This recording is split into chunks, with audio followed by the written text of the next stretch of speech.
வந்தே மாதரம் பாடல் பார்த்தீங்கன்னா 1947 ஆகஸ்ட் 15 அன்று செங்கோட்டையில் பண்டிட் ஓம்கார்நாத் தாகூர் அவர்களால் முழுமையாக பாடப்பட்டது. அன்றைய பாடப்படும் போது அந்த பாட்டு வானொலி மூலம் நாடு முழுவதும் ஒளிபரப்பப்பட்டது. அதுக்கப்புறம் அரசுகளின் செயல்பாடுகள் என்னவோ அதன் காரணமாக கிட்டத்தட்ட இத்தனை வருடங்கள் கிட்டத்தட்ட 79 வருடங்கள் சொல்லலாம். அந்த 79 வருடங்கள்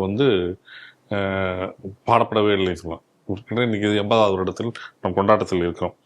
இந்த கொண்டாட்டத்தில் தான் இப்போதான் மீண்டும் இந்த வந்தே மாதரம் முழுமையாக பாடப்படுது. ஏன் முழுமையாக பாடப்படுது அப்படின்னு சொல்லணும்னா, இதுக்கு முன்னாடி பாடப்பட்டது எல்லாம் வெட்டுப்பட்ட பாடல்கள். அதாவது 2 சரணங்கள், மொத்தம் 6 சரணங்கள் கொண்ட பாடலை பொறுத்த வரைக்கும் 2 சரணங்கள் மட்டுமே பிரதானமாக கொண்டு மிச்ச 4 சரணங்கள் பிறருக்கு பிடிக்காது என்ற காரணத்தினால் ஒதுக்கப்பட்டுள்ளது. இப்படித்தான் பார்த்தீங்கன்னா தமிழகத்தில் பொறுத்த வரைக்கும் தமிழ் தாய் வாழ்த்தும் நிலைமையும் அதே தான். வெட்டுப்பட்ட பாடல் தான் பாடப்படுகிறது. அப்படித்தான் இருக்கக்கூடியது.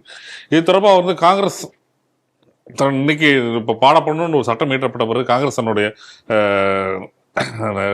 நிகழ்ச்சி இன்னைக்கு நடந்த அலுவலக நிகழ்ச்சியில் பார்த்தீங்கன்னா அங்கேயும் முழுமையான பாடல் பாடப்படும் போது அங்கே இருக்கக்கூடிய காங்கிரஸ் தலைவர் சோனியா காந்தி அவர்கள் முழு பாடலையும் பாடுவதற்கு அனுமதி தரவில்லை. அவர் தன் சைகையின் மூலம், தன் உடல் சைகையின் மூலம் அதை நிறுத்த சொல்லியிருக்கிறார். அது குறிப்பாக சமூக வலைதளம் இந்த வீடியோ பெருமளவில் சர்ச்சையை ஏற்படுத்தியிருக்கிறோம். ஏன் இந்த இது முடியல அப்படின்னு பார்த்தீங்கன்னா 1937 காங்கிரஸ் மாநாட்டில் குறிப்பிட்டாவது முஸ்லீம்கள் மனம் புண்படுகிறது என்ற காரணத்தால் இந்த சரணங்கள் வெட்டப்பட்டன. அதைத் தொடர்ந்து காங்கிரஸ் அவர்களை எடுத்து அப்பீஸ்மெண்ட் பண்ணுறதுக்காகவே தொடர்ந்து செய்து கொண்டே வந்தது. இன்றும் அதே அந்த அப்பீஸ்மெண்ட்டுக்காகவே அதையும் புறக்கணித்து வருகிறது. இந்த செய்தி அடிப்பாங்க. வந்தே மாதரம் பாடல், அந்த பாடல் உருவாக்கி இப்போ 150வது ஆண்டு. அந்த 150வது ஆண்டில் தான் இன்னைக்கு பிரதமர் மோடி அவர்கள் வந்தே மாதரத்தினுடைய முழு பாடலையும் இனி அரசாங்க நிகழ்ச்சிகளில் பாட வேண்டும், சட்டசபை போன்ற இடங்களிலெல்லாம் பாட வேண்டும் என்பதை இன்னைக்கு சொல்லியிருக்காங்க, சட்டமாக இயற்றிருக்கிறார்கள். நாடு விடுதலை அடைந்து 80வது சுதந்திர தினத்தை நாம் இன்று கொண்டாடி கொண்டிருக்கிறோம். ஒரு விஷயத்தை யோசிச்சு பாருங்க, எந்த வந்தே மாதரம் பாடல் இந்த நாட்டின் சுதந்திரத்திற்கு அடிப்படையாக இருந்ததோ அந்த வந்தே மாதரத்தினுடைய முழு பாடலையும் நாம் பாடுவதற்கு 80 ஆண்டுகள் நாம் போராட வேண்டியிருந்திருக்கிறது. யோசிச்சு பாருங்க, 80 ஆண்டுகள் தேவைப்பட்டிருக்கு. அப்ப இந்த ஒரு போலி மதச்சார்பின்மை என்பது ஒரு தேசியத்தை உணர்வையே அழித்திருக்கிறது என்பதை தான் நம்ம இன்னைக்கு பார்க்கிறோம். இந்த வந்தே மாதரம் பாடல் என்பது ஏதோ இந்த முஸ்லிம்களுக்கு எதிரானது, வேண்டுமென்றே திணிக்கிறார்கள் அப்படின்னு எல்லாம் இன்னைக்கு சொல்லிட்டு இருக்காங்க. ஏன்னா நம்மளுடைய வரலாறு நமக்கு மறைக்கப்பட்டிருக்கிறது.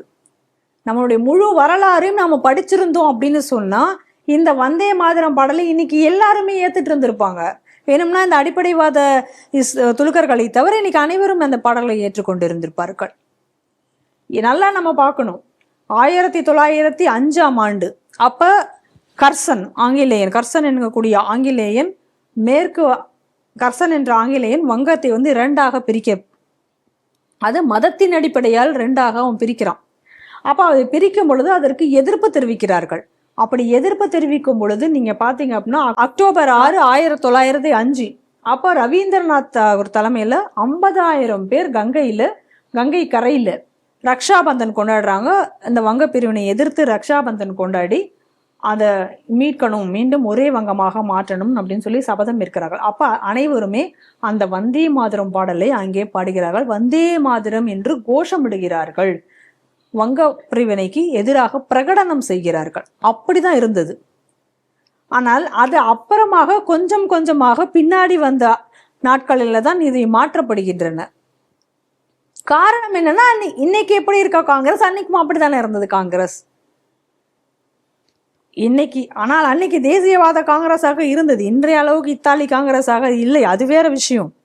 ஆனால் அன்னைக்கு இருந்த அந்த காங்கிரஸ்காரர்கள் இந்த அடிப்படைவாத துலுக்கர்களுக்கு அடிபணிந்ததுனாலதான் அந்த வந்தே மாதரம் பாடல் என்பது இருந்த 6 ஸ்டான்ஸால இருந்து 4 ஸ்டான்ஸாவாக அது குறைக்கப்பட்டது, அது வெட்டப்பட்டது. அதுதான் பிரிவினைக்கு முதல் அச்சாரமாக, முதல் விதையாக இருந்தது. எது? வந்தே மாதரம் பாடல் வெட்டப்பட்டது ஒரு முதல் அச்சாரமாக இருந்தது.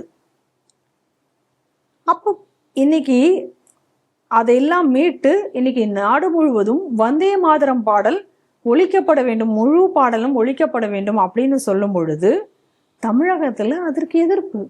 தமிழகத்தில் அது இசைக்கப்படவில்லை. அப்ப எப்படிப்பட்ட ஒரு சூழ்நிலை இன்னைக்கு தமிழகத்துல இருக்குன்னு நீங்க நல்லா பாருங்க. தமிழகத்துல இன்னைக்கு வந்தே மாதரம் பாடல் பாடப்படவில்லை. அப்ப இங்க இருந்த கூடிய தேச அதாவது இந்த தமிழகத்துல இருந்து எத்தனையோ சுதந்திர போராட்ட வீரர்கள் அன்னைக்கு ஆங்கிலேயனை எதிர்த்து அன்னைக்கு சுதந்திர போராட்டத்தில் கலந்து கொண்டார்கள். அந்த சுதந்திர போராட்டத்தில் கலந்து கொண்ட அனைவருமே இந்த வந்தே மாதரம் அப்படிங்கக்கூடிய கோஷத்தை எழுப்பித்தான் அன்னைக்கு சுதந்திர போராட்டத்தில் கலந்து கொண்டார்கள். ஏன் வாவு சிதம்பரனார் அவர்களுடைய அவர் மேல ஆங்கிலேயர்கள் வைத்த முக்கிய குற்றச்சாட்டே வந்தே மாதரம் என்று அவர் சொல்லி இந்த வந்தே மாதரத்தை பிரபலப்படுத்தி அந்த பாடலை பாடுவதற்காகத்தானே. பாரதியார் சொல்றார், வந்தே மாதரம் என்போம் மாநில தாயை வணங்குவது என்போம் அப்படின்னு அவர் சொல்றார். அப்ப அவர் பாரதி கண்ட கனவு இன்னைக்கு நிறைவேறி இருக்கிறது. அப்ப இன்னைக்கு இத்தனை எத்தனையோ தேச பக்தர்கள் வந்தே மாதரம் சொன்னதற்காக குண்டடிப்பட்டார்கள், வந்தே மாதரம் சொன்னதற்காக செக்கிழுத்தார்கள், வந்தே மாதரம் சொன்னதற்காக தூக்கிலிடப்பட்டார்கள். ஆனா அப்படிப்பட்டவர்களுடைய தியாகங்களை அனைத்தையும் இன்னைக்கு கொச்சைப்படுத்தி இன்னைக்கு தமிழகத்துல வந்தே மாதரம் பாடப்படவில்லை என்றால் அது எவ்வளவு பெரிய ஒரு அவமதிப்பு. ஆனால் அதே நேரத்துல இன்னைக்கு நாடு முழுவதும் வெவ்வேறு இடங்கள்ல இந்த வந்தே மாதரம் பாடல் பாடப்பட்ட பொழுது உண்மையிலேயே இந்த ஆன்மாக்கள் இந்த தேசத்திற்காக தியாகம் செய்து தங்கள் உயிரை தங்கள் வாழ்க்கை எல்லாத்தையும் தியாகம் செய்த அந்த ஆன்மாக்கள் இன்னைக்கு சந்தோஷப்பட்டிருக்கும். அந்த ஆன்மாக்கள் இன்னைக்கு இந்த பாரதத்தை வாழ்த்து தெரிவித்திருக்கும். அப்படிப்பட்ட ஒரு நிகழ்வு இன்னைக்கு தமிழகத்தில் நடைபெறவில்லை. அது எவ்வளவு ஒரு துரதிருஷ்டவசமானது. அப்ப இன்னைக்கு பாருங்க, மத்திய அரசு சட்டம் இயற்றது இந்த வந்தே மாதரம் பாடல் என்பது நாடு முழுவதும் பாடப்பட வேண்டும் என்று சட்டம் இயற்றுகிறது. அப்ப இன்னைக்கு தமிழக அரசு மட்டும் இதை நாங்கள் பாடமாட்டோம் அப்படின்னு சொல்லி இன்னைக்கு தமிழகத்தில் நடந்த சுதந்திர தின விழாவில் அந்த பாடல் பாடப்படவில்லை என்றால் இது சட்டவிரோதமா இல்லையா? சுதந்திர போராட்ட வீரர்களுக்கு இன்னைக்கு தமிழக அரசு செய்துள்ள அவமரியாதையா இல்லையா? அப்ப இந்த அரசு மேல மத்திய அரசு கண்டிப்பாக நடவடிக்கை என்பது எடுக்கப்பட வேண்டும். ஏன்னா எது பிரிவினைக்கெல்லாம் அச்சாரமிட்டு வரலாற்றுல இன்னைக்கு நடந்ததோ, எந்த வந்தே மாதரம் பாடல் வெட்டப்பட்டதோ அன்றே பிரிவினைக்கான ஒரு விதை என்பது விழுந்ததை பார்க்கிறோம் வரலாற்றுல.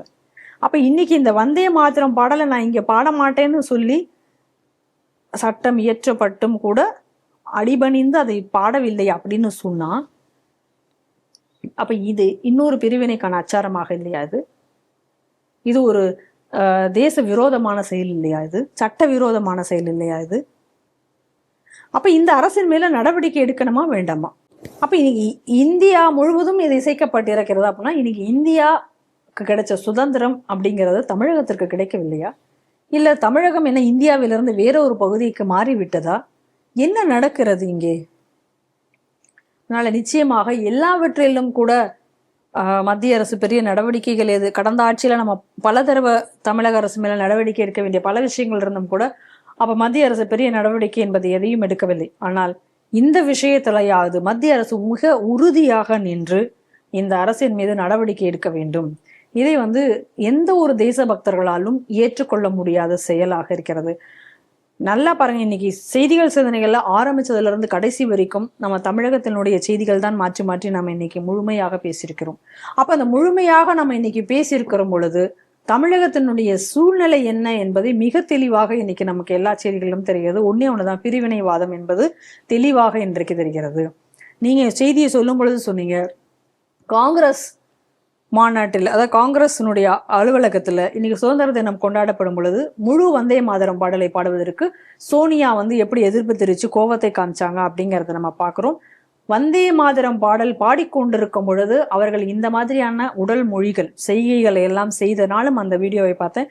அந்த செய்கைகளை எல்லாம் செய்ததுனால அவர் மேலேயும் நடவடிக்கை எடுக்கப்பட வேண்டும். ஏன்னா இன்னைக்கு தேசிய பாடலுக்கு என்ன அந்தஸ்து இருக்கிறதோ, தேசிய கீதத்துக்கு இருக்க அதே அந்தஸ்து இன்னைக்கு இதற்கும் கொடுத்திருக்கிறார்கள். அப்படித்தானே? அப்ப அந்த வகையில இன்னைக்கு இவர் மேல சோனியா மேல கண்டிப்பாக நடவடிக்கை, தமிழக அரசு மேல எப்படி நடவடிக்கை எடுக்கப்பட வேண்டுமோ அதே போல சோனியா காந்தி மீதும் இதற்காக நடவடிக்கை என்பது எடுக்கப்பட வேண்டும். இதுதான் நம்மளுடைய கோரிக்கையாக இருக்கு. மத்திய அரசு என்ன செய்வது என்பது பொறுத்திருந்து நம்ம பார்ப்போம். அனைவரும் வந்தே மாதரம் என்று உரக்கச் சொல்வோம்.